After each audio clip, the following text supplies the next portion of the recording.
All right, so we're given these simultaneous equations, and this is going to be in the 3D plane. And what we are going to use is the Gaussian elimination method. So basically, we have to convert this into matrix form. And then we have to convert this matrix form, or we have to mess around with the values in the matrix form to get this final matrix where these squares are any type of value. So what we'll do is we'll first transpose this into a matrix. So take the coefficients of the variables and basically just drop them down into matrix form.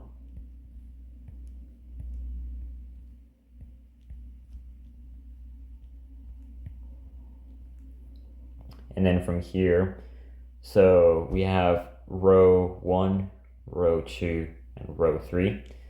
This is basically like back in if you did simultaneous equations where you did like elimination or subtraction stuff. It's basically like labeling it 1, 2, and 3. So what we're going to do is what we generally do is we try to get the top left 0, then we go, or middle left, sorry, then we go bottom left, then we go bottom middle. So we try and go like this direction to get these 3 zeros. So what we're going to do first is use row 1 and 2. So row 2 will now turn into 3 times row 1 minus 2 times row 2. So what this will do is it will change this top left into a 6 and this middle left into a 6. And then obviously 6 minus 6 equals 0. So we get our first 0 here. So if we carry out this operation, we get, so the first and third row stay the same because this operation only affects the second row.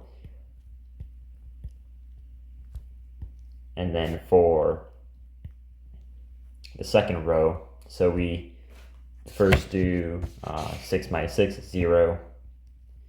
And then 3 times 4 minus 2 times 8 gets us -4. And then 3 times -1 minus 2 times 1 is -5. And then 3 times 15 minus 2 times 44 is -43.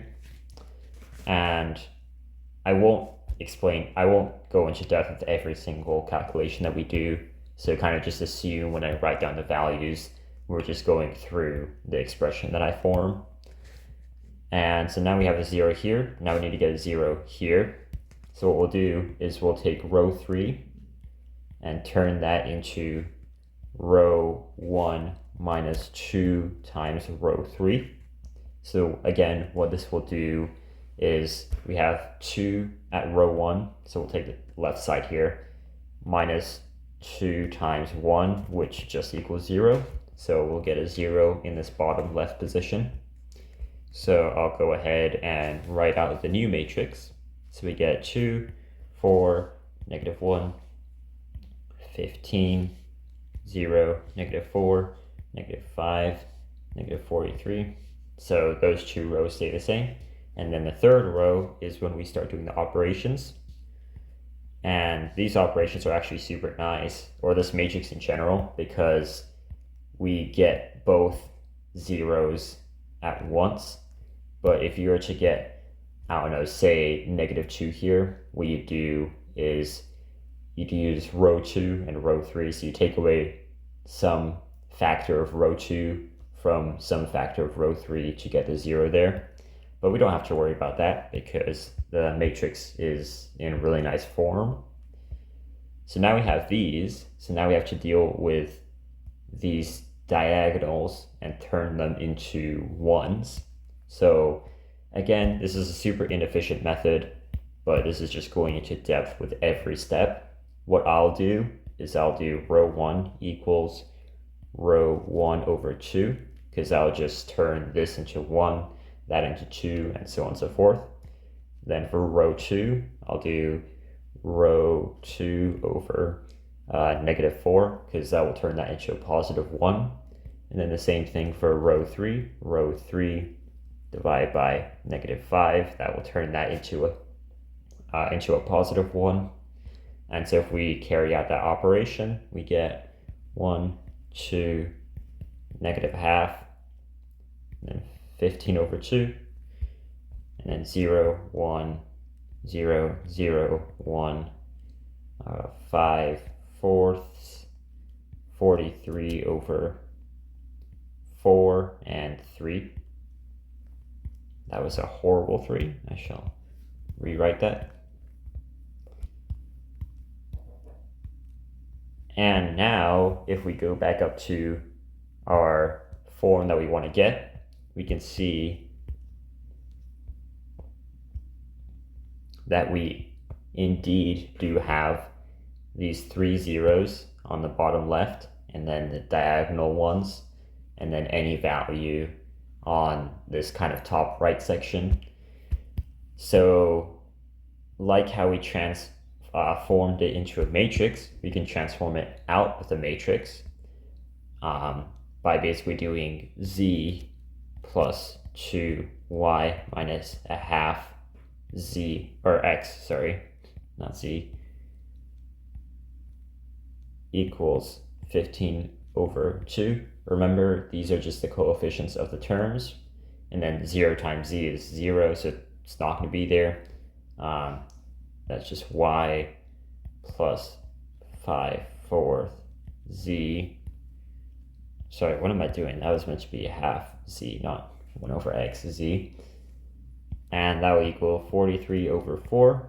And then the last one, 1z is just z, and z equals 3. So now what we can do is we can, oh, that should be an x. I'm so sorry. That should be an x right there. So now what we can do is solve these equations. So we'll do y plus 5/4 3 equals 43/4. If we rearrange that, we get y equals 7. And if we plug both these values into the final, or into the initial equation, we get x plus 2 times 7 minus ½ of z equals 15/2. And again, if we solve for x, we get x is equal to -5. And that's the solution. So -5, 7, 3. That's the point of intersection, or the solutions of these 3 equations. So an overview is we first transposed into a matrix, then we started with the top or middle left 0 and converted that, or middle left digit and converted that into a 0. And then we worked on the bottom left digit and converted that into a 0. And thankfully, this matrix is in a nice form, so that automatically converts that middle bottom digit into a 0.